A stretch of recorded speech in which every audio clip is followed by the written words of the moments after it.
Dazzle Band from LGD, Bounty Hunter first pick, and then a Tuskless Shrek Band from CDEC, Gyrocopter Queen of Pain for them, and then the second pick for LGD will be a Shadow Fiend. Again, another very fast draft, but just another short note. Number one, XZ really did just take over the game on that Broodmother, giving me flashbacks to Pergerinho from Balkan Bears Corleone whenever they were playing together. Just a really aggressive and actual scaling carry Broodmother. It was quite a pleasure to see. If you didn't watch it, I definitely recommend going back and watching the VOD. Next stage band's going to come out with Clockwork Earthshaker from LGD and Spirit Breaker from CDEC. Absolutely. So LGD, a tiny bit jealous, I guess, of all the track gold that came out for CDEC Gaming. Now we have the Bounty Hunter on that side. They still want to build their whole team around a Shadow Fiend core, which is very interesting. CDEC, however, going for the Gyrocopter Queen of Pain, which we had pretty much the last week already in the ESCC. Even the Chinese tier 2 teams that draft pretty much this combination. We all had all sorts of combinations.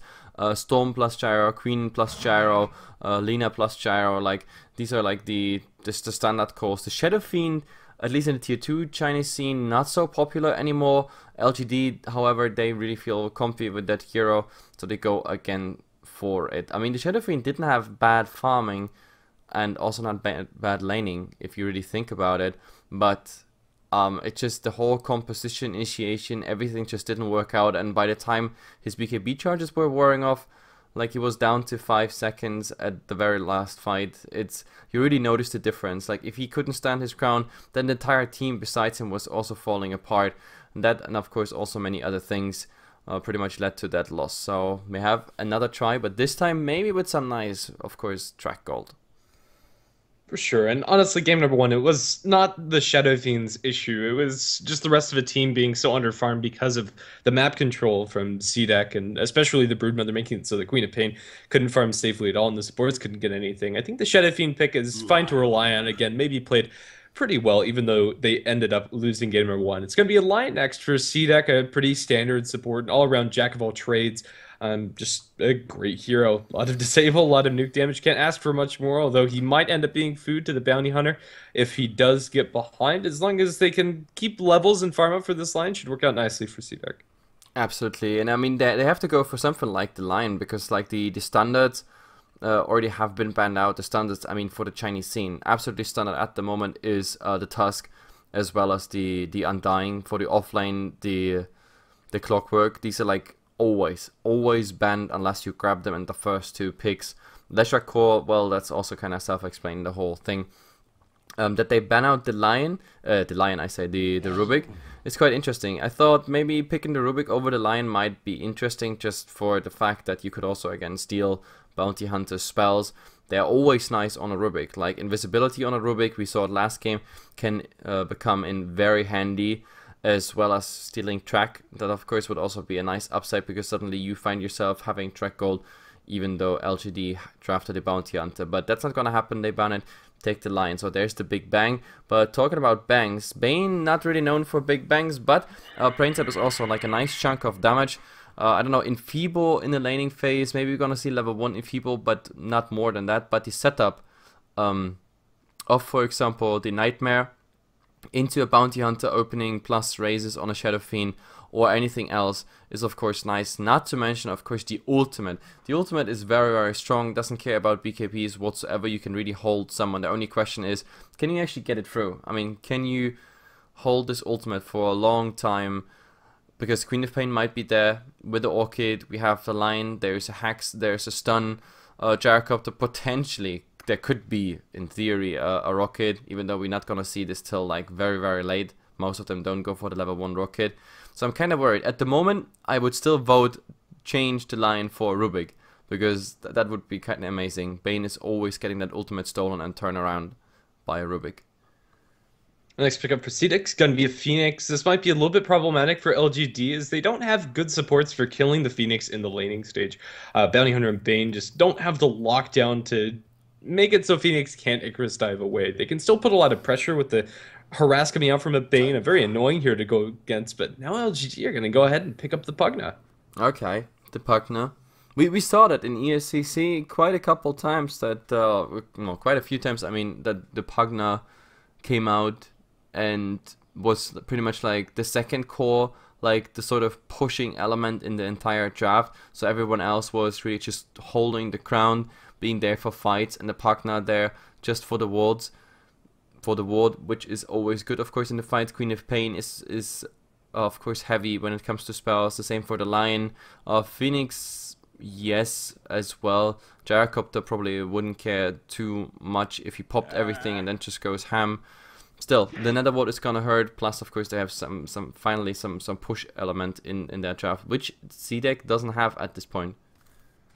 The last couple bans are pretty interesting with the Storm Spirit Naga ban. Maybe it looks like CDEC are expecting the Pugna to be played in a support position and throw the Bounty Hunter into the off lane, or at the very least, just sacrifice one of these three heroes, the Bane Pugna into the Bounty, just to soak experience in bottom lane.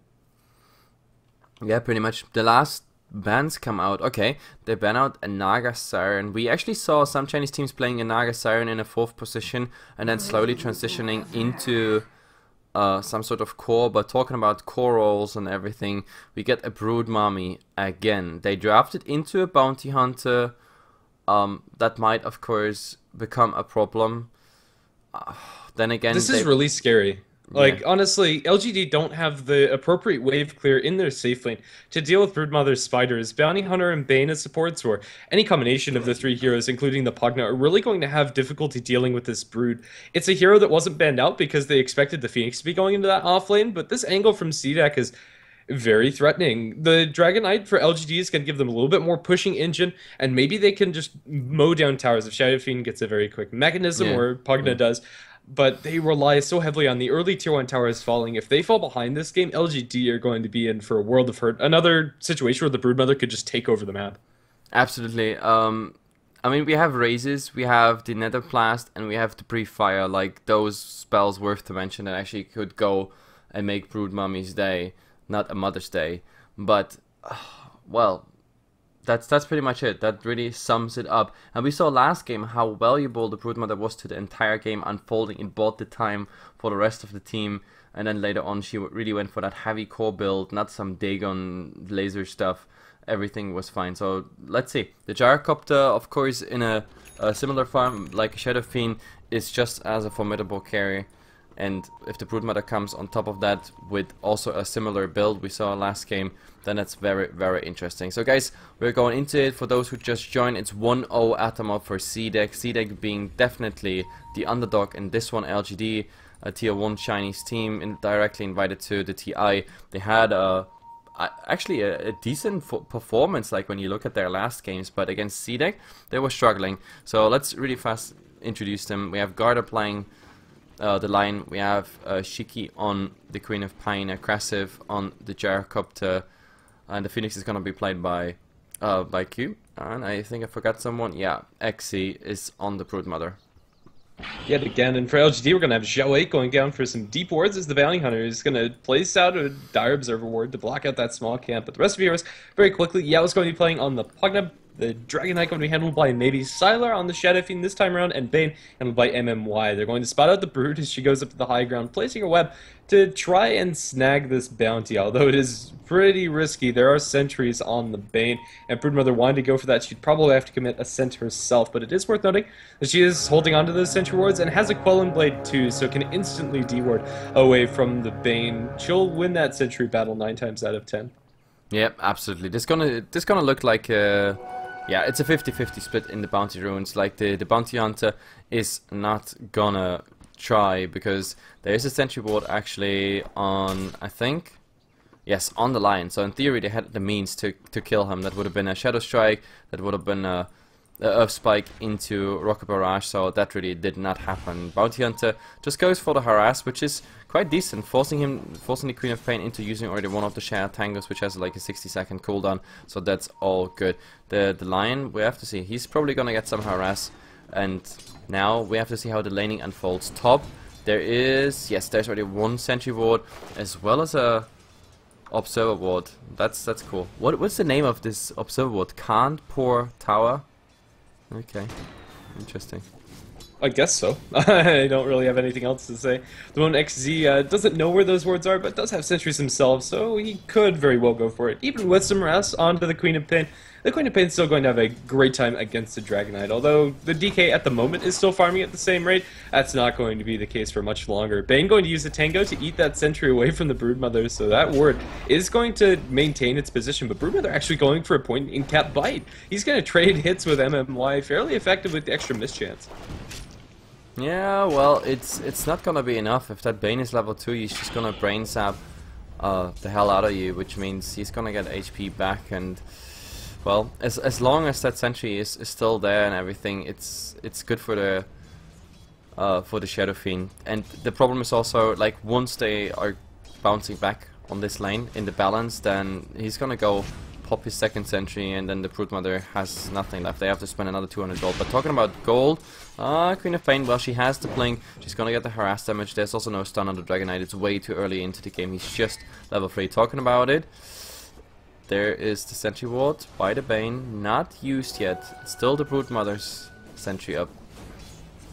Yeah, even though the Brood's not getting much farm at all in this top lane, sitting on 3 CS, she'll try her best to stay in lane and get experience, and for now it's working out pretty well. But now that that sentry has been dewarded and she has no more sentries left, XC is going to struggle a little bit more this game than we saw in game number 1. But bottom lane, there's a DD Phoenix, Icarus diving in forward for Yao, but there's no disable, so the Pugna will just be able to walk that one off. A little bit ambitious from CDEC.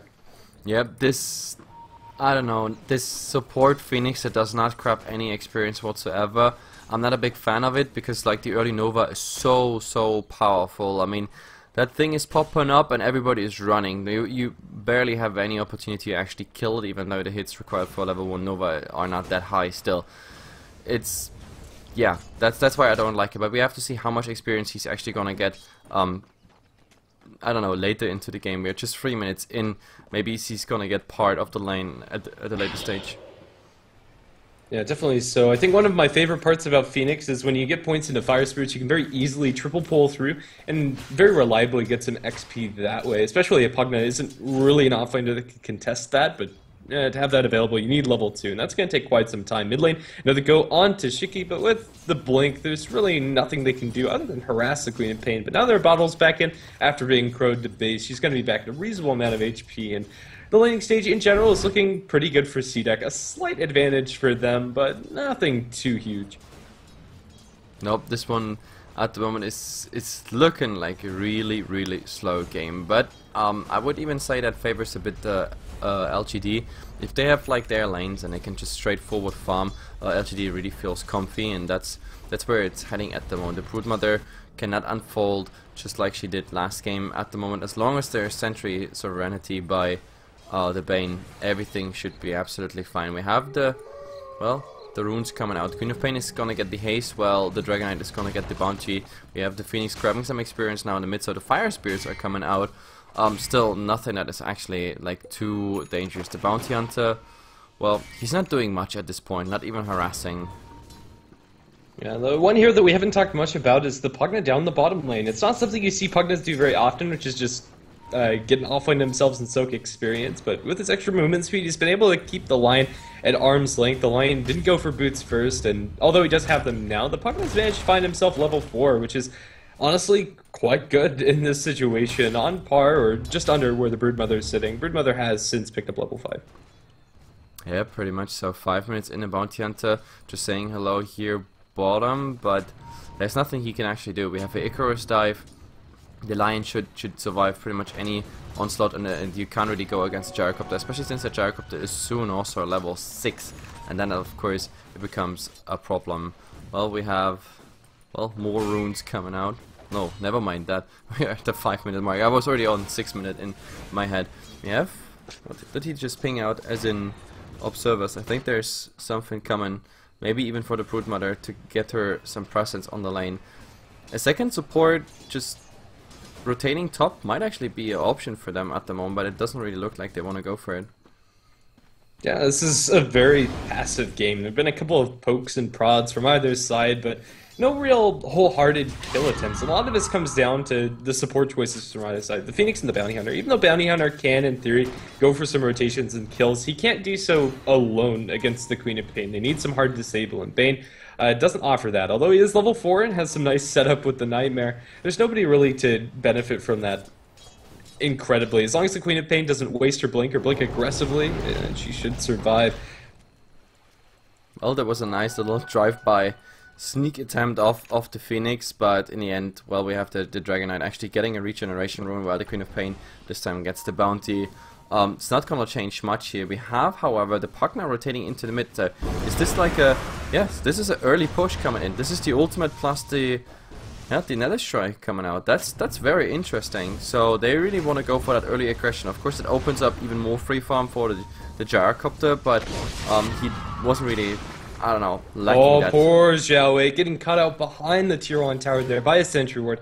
It's going to be first blood drawn by the Queen of Pain. When it's so late into the game, you really do want that extra gold on one of your cores. That's going to be really nice for the CDEC side. And after the glyph, a lot of time has been wasted by the Pugna and the Dragon Knight as they try to go for this tower. Honestly, I'm not sure if they can do it, especially with aggressive coming in as the Gyrocopter call down and the rocket barrage onto Yao. They're going to blow up the poor Pugna, and with that, the push is pretty much stopped. They'll get about a third damage on that tier 1 tower, but that's it. Yep, that's, I don't know, this early aggression, like at 6 minutes, swapping directly into a tower push. Well, CDEC responded, and they responded in a very, very nice way. Getting the first blood bonus, getting now even the kill on the Pugna, which is, well, it's not the highest priority target, but it's nice for the Gyrocopter, because this way his rotation actually was completely worth it. We have a smoke in the mid, so the Dragon Knight, this time without ultimate, is actually trying to rotate into something. I'm not really sure they find anything. There is a ward spotting out what they do here, but they're really high in HP even at this point, and Lion has at least mana for one more disabled. There it is. There's the Nightmare on the Lion. So are they going for anything? Yes, that should be easy kill on the Lion. Well, I guess it was worth it after all. Now the issue is getting out safely, and it looks like they're going to do that as well. It's a big commitment from LGD. They're going to pull 3 heroes into the enemy woods. In fact, 4 if you get the Bounty Hunter that's over to the side. But it's still a kill's a kill. It's going to be nice for them, and the Shadow Fiend isn't losing any time at all in top lane. He'll be farming away, presumably going to go for the mechanism as well. The Pugna isn't getting enough farm for him to consider going for that item, and it's rare that we see Dragon Knights pick it up. It'll match the aggressive playstyle that they're going to want to go for with this Pugna DK. Yeah, absolutely. I mean, the Shadow Fiend this time is really gonna have a blast in this game. What is he going for? I think he just bought... Yes, he's just gonna go for the max standard build. And I think last time we had the Corrupt Drop Bear as a statsman, and he, I think before X time mark, Mac has like a, I don't know, 55 or like 60% win chance on a Shadow Fiend. It was relatively high, so let's see. Sailor going for the standard build on a 2-1 standing here bottom. However, we have 3 people grouping up, but there is the Gyrocopter with the smoke. However, the Bounty Hunter was scouting this one out, so they're probably pulling back. There is a Phoenix, but of course he's not level 6, he's just level 5. They could really need that Nova at the moment, so I think LGD, they're gonna get this tower, there's just no doubt about it. With the ultimate, that's just too strong. In the mid, maybe they try to at least do some damage on the tower, but LGD might rotate in and just defend this one. The Gyrocopter's been very active around the map, and even though this is nice and all for aggressive, and they've been getting a little bit when it comes to map control, they're not getting the towers that they really need, and they're not getting the kills to make up for the fact that the Shadow Fiend is out farming him. In fact, almost has that complete mechanism. Actually, it's on the courier. He has it all the way done whenever he wants to fly that out to himself. He'll try to throw some raises onto these spiders, and he'll land it. That's a lot of extra CS for him that he didn't have to work for at all. He's going to pop a salve, and all that harasses down the tubes. Yep, and in the mid, well, we had some tower damage, but we also had a smoke by LGD. Nothing of that is really working out, and, well, interesting to say the least. We have the Queen of Pain here in an awkward position, 10-minute rune. There's a sentry, however, and now they're gonna go on a Bounty Hunter. That's another easy kill for them to pick up. The question is, do we get more? It's a 3-on-3 situation, and the ward is up. There's a cooldown, but this cooldown is not gonna do much. It just did 1 impact on the Bane, and that's pretty much it. However, still another fast kill for CDEC. And now in the mid, however, we have the Dragon Knight as well as the Shadow Fiend now rotating in. They have the mech, they can fight early. That's what LGD wants to do. Snowballing early into this game. Broodmother, of course, top. Also pushing like mad now. This tower most likely gone. There's no cliff even available. Yeah, that should be a tier 1 tower, but there's not really much stopping LGD from going for more. The only issue is that MMY still doesn't have access to the Fiend script, but they have more than enough mana on the Shadow Fiend. They didn't have to use the mech for the first push. The only issue is that Yao is pretty low on the mana tank. They'll get a little bit of damage, but now up towards top lane, 2 Invis heroes are going to be sitting. But if they get into a fight, Broodmother definitely wins. This Bounty Hunter is just trying to soak as much experience as possible. LGD would really like to have track under the belt. Absolutely. So, well, we have to see where this one is going, because LGD, they kind of stopped their push. Broodmother, however, now, of course, now that the tier 1 tower is going down, we have the opportunity for the Broodmother to like just go in the enemy jungle just like we had it last game. This time it's just the other side of the map. So, well, let's see if she can now start with this push. Yeah, she'll keep on a little bit of control inside the enemy woods, but if Sylar ever finds a double raise onto those spiders, could very easily mop those up. We do have a Midas now flying out to the Broodmother, a reasonably timed Midas, especially since she went for Soul Ring, 4-man shield beforehand. Good timing for an offlaner, but yeah, it's going to maybe delay her impact a little bit this game. That's it. I still think it's a reasonable pickup. Absolutely. I mean, bottom, they're gonna go for the tier 2 push if they're completely undisturbed. The Dragon Knight has his ultimate ready. That's automatically 100 damage per hit plus the right click damage on a tower. That should be easy going for him, but no, he's not gonna go for it. He's not gonna pop it. Maybe now the double damage is gonna encourage him to do something, but I kinda doubt it, because if he's really alone, then CDEC has a chance to actually snack him away really, really fast. Well, we have Fiend Script now for MMY down the bottom lane. They could very easily kill off poor Q if they catch him out inside that Fiend Script and have Breathe Fire available. With the double damage on Dragon Knight, that's a clean kill if they can line it all up. The Phoenix probably not going to stick around much longer, and they'd much rather have the Gyrocopter or the Queen if they're going to blow the Fiend Script for it. They'll leave the Dragon Knight down here and now bring in the Cavalry. It's going to be the Shadow Fiend coming in with that fresh mechanism, and they'll go for a little bit more. The tier 2 tower is going to be under siege. CDEC need to react, and it looks like they're going to do so with the smoke on to 4 heroes. Yep, that's smoke on 4 heroes. It's a 4-on-3 situation. They just need an initiation, and now that's of course the biggest problem. We have no Blink Dagger on the line yet. There is, well, they scout something out with maybe that ward, but they're already going back. There, finally, the Queen of Pain is coming out. Is she using the Sonic Wave already? No. There is the egg coming in. That's a lot of damage, as well as the cooldown. It's a beautiful position, but does the egg actually go through, because the DK is already working on it? Is there maybe a Hex here by the line? Well, he's not even gonna get it to cast the Decrepify at the moment, keep him alive, but with the Janata and the Brain Sap, it's a 2-for-1 trade at the moment. Queen of Pain just calling it off. The Gyrocopter like never entered that fight. He was like, nah guys, that's too much, like fighting low to high ground, that's too much for me. But look at the Broodmother. I mean, this is a very nice situation for her. Suddenly she has all the space in the world. That trade isn't even a 2-for-1. Bane got a successful deny coming out from the Nightmare, so MMY is going to make sure that they don't get anything from that trade directly. The damage on the tier 2 tower and top still stands, but it's really nice for LGD, especially since they got track on at least one of those kills, so it's going to be a substantial amount of gold. Although Shadow Fiend did lose quite a bit in return, it's still going to leave a sour taste in CDEC's mouth. Yep, absolutely. We have some sentry wards coming out top. They want to stop that Broodmother, because they still have that memory of last game where, yeah, not everything was very optimal. The Broodmother is now in a position where she could actually get scouted out, but look at the Spiderlings just going for it, like replicating on the range creep, then going for the catapult, multiplying like a virus on this map. So Broodmother still feeling comfy all around this top lane. Yeah, as she rightfully should. If they're going to actually kill off this brood, they need to commit a lot of heroes for it. They'll find her army, and that's actually a good chunk of gold for maybe as well as Yao. Yao got the initial Spider-ites, and the Lings went to the Dragon Knight. It's about 150 gold for not much more committed than a tad bit of mana.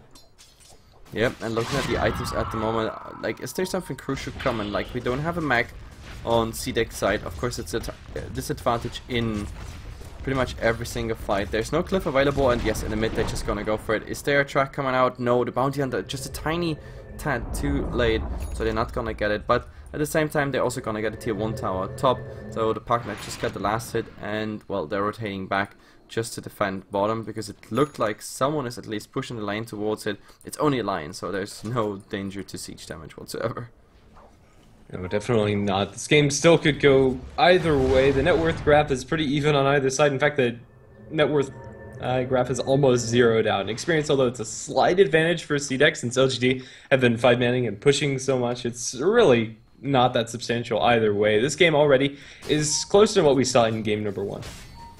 Absolutely, it's like this game, 15 minutes in on an even graph, pretty much everywhere. Still, LGD, they have a very, very strong push. The problem is that, like, if you really fight at this point, and if you lose, you're also gonna lose a lot of things around it. Now they're gonna go into Roshan, yep, because Sylar should be able to actually tank Roshan for quite a bit.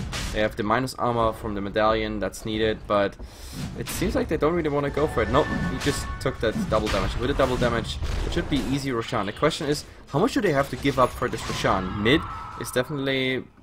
well, gonna approach the tower. And top two too, yeah.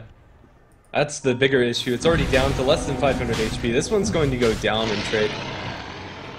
Okay, that's very interesting. I mean, so far, they only got a tier 2 tower for Roshan. It's not the worst trade of all. In the mid, well, the spiders work a tiny bit on the tower. It's not the biggest damage of all. And since they're rotating into the mid, they're even gonna stop this one. So I still think LGD is kind of fine with that trade, because now they want to fight. And talking about fighting, Jesus Christ, Lion just got that kill on the bounty hunter, but of course he has to die in return for it. Not really worth it, because he was tracked up. So if you have a 1-1 trade where it's track versus no track, then that's bad. Honestly, given the position of the line, he was dead no matter what. So yeah. I think the fact that he got something out of it is good for CDEC, but yeah, the raw numbers are going to be a little bit better for LGD. That said, without the bounty, they're not going to want to fight, but instead we'll just go for the straight push on the towers. With the DK form still activated, maybe is going to put a lot of chip damage here, and they should just be able to straight up take it. There is the glyph available, but CDEC aren't in a position where they can really fight. When you have a Broodmother, you're kind of taking engagements 4v5, and unless they find a really good Sonic Whip, it's not going to happen, and the Dragon Knight will take the tower destruction. Yep, that's the advantage I've been talking about. Now with the Aegis, they are way more confident. They just go in with the ultimate, with another strike. Just they're gonna get the tower, and that's it. Broodmother, well, she's also going defensive at this point, because yeah, she's tracked up. Like, when you're tracked, you really gotta be careful. Her Spiderlings, of course, still doing some job, but that's pretty much it. We have a nice stack of Ancients, so 18 minutes in, Gyrocopter is going to work there. It seems like, no, this is not going to be contested. Everything seems to be fine. The Shadow Fiend, however, he's invisible and could land a nice level 2 Requiem with full soul, so that would actually hurt a ton. We have to see where this one is going. He has no vision, however, that's the biggest problem. They're standing right on top of each other. Oh, she's gonna drop another weapon. He's gonna unwind the Requiem. That's a dead X. The easiest kill of his life. Wow, okay. That was very interesting. With the invisibility rune versus an invisible hero that just showed up by coincidence, more or less, and then, yeah, dropped the Requiem. She didn't move at all, which was her biggest mistake, I guess. So yeah, Broodmother going down, and that buys them, of course, some nice time. No pressure in that top line. Some stacks going on here for LGD. The puck now is trying to... Well, I guess that is a... Is that a Gun Scepter attempt right away? Not so sure about it. It very well could be, but just going for a BKB on Yao would also be an acceptable choice, although I'm not sure which way he's going to favor it. I think just going for the Ags is probably the play here, giving him a lot of nice extra base stats to go for the pushes, and the sustain that you get from Life Drain is also pretty cool. LGD can keep up this pressure. They still have the Aegis, but for how long is the question. They'll have it for another 2 minutes. More than enough time for them to take another tier 2 tower, and it looks like tier 2 top is the one they're going to aim for. Yeah, and CDEC making worse trades now, because this is going to be tier 1 for tier 2, and I'm not really sure that's worth the whole thing, because also this tier 1 tower, well, there's a cliff available on pretty much both sides, but is there anyone who could defend bottom? Not really. That tower is definitely going down. Cliff still not used. Are they even gonna use it? I think they're gonna save it, because they know LGD might even go for tier 3. So yeah, the rotations are coming. This tower is not going down, and they're gonna start it.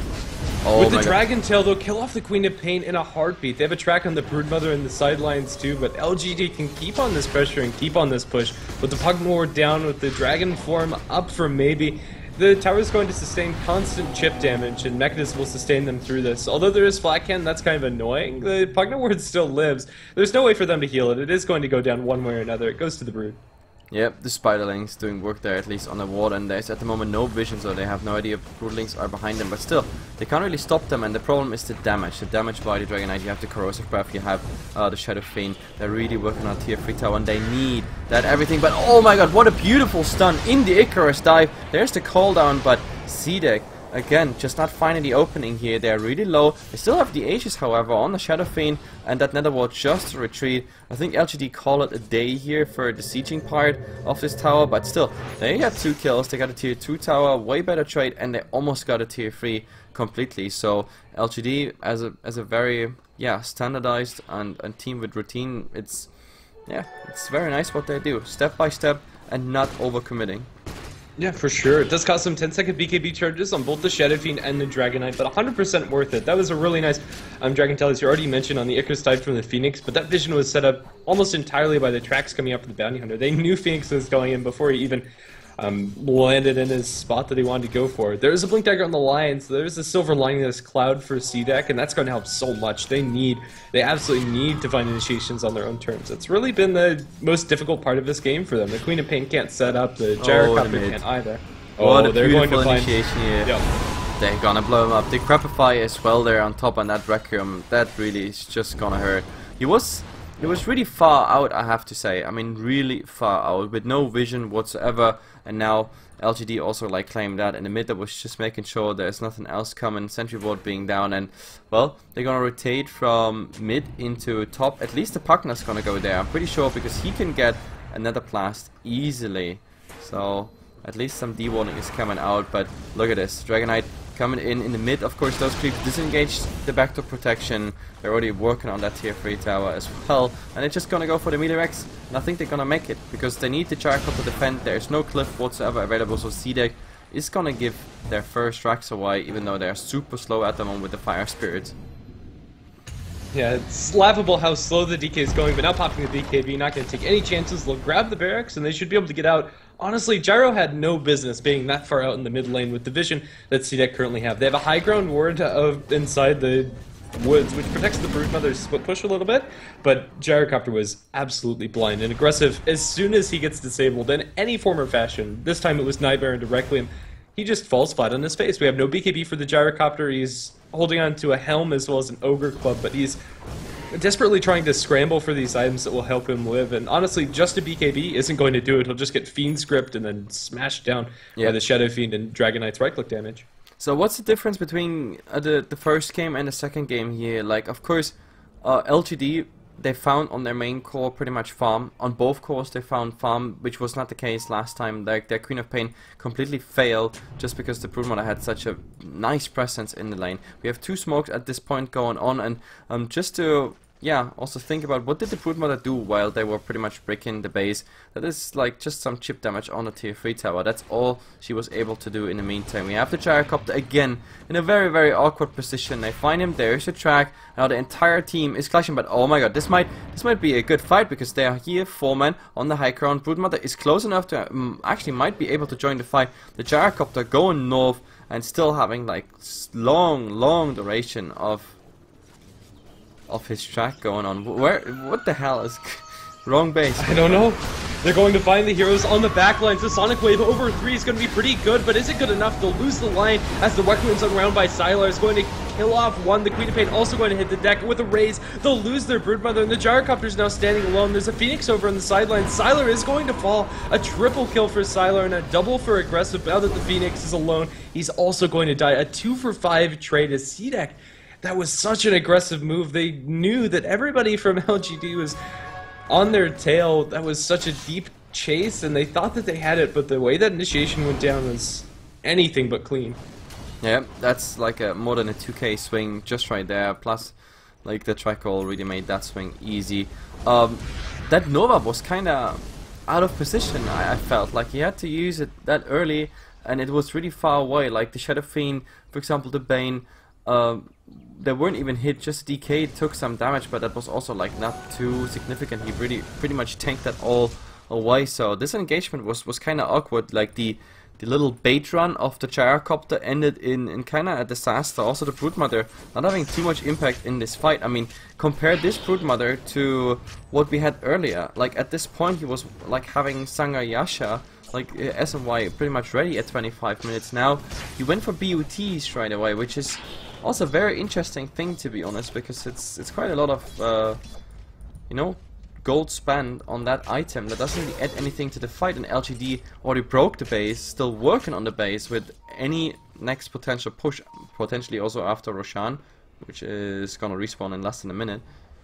So, well, yeah, I think the biggest issue for the Broodmother this game is the game plan coming out from LGD. They're grouping up and they're going for these 5-man pushes, and unless Broodmother can combat that with direct split push, she can't really contribute to the team fights. And in game number 1, XZ was very active and was able to be a big part inside those engagements, but this one just hasn't been XZ's game. He's farming well, he's still keeping up in net worth, but 0-2 and 2, he hasn't really set up any kills or been involved in very many kills at all. Inside mid lane, Phoenix gonna be forced to Icarus dive away, but he doesn't get to the high ground. He's gonna have to TP, but Shuriken cancels that, and that's the death of Q. Although maybe they can turn around for Xiao. The Queen of Pain's going to join the fray, but now Fiend's gripped up. The Queen of Pain is also going to fall, and LGD find themselves a free 2 kills.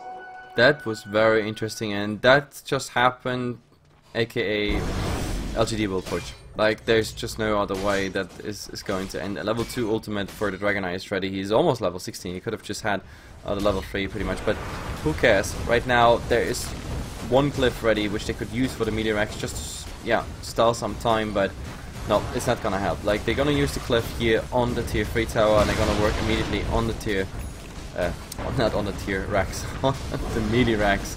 The Broodmother is trying to do some swift push in the north, but that's pretty much it. So the second Rex going down. The Broodmother actually rotating back into the base, which is also very interesting. Not continuing that push top.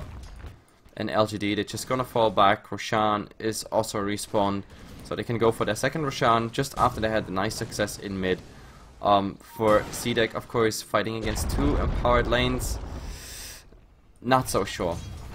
Yeah, it's going to be difficult. Tier 3 tower on the top is down to less than 400 HP, but isn't going to end up dying.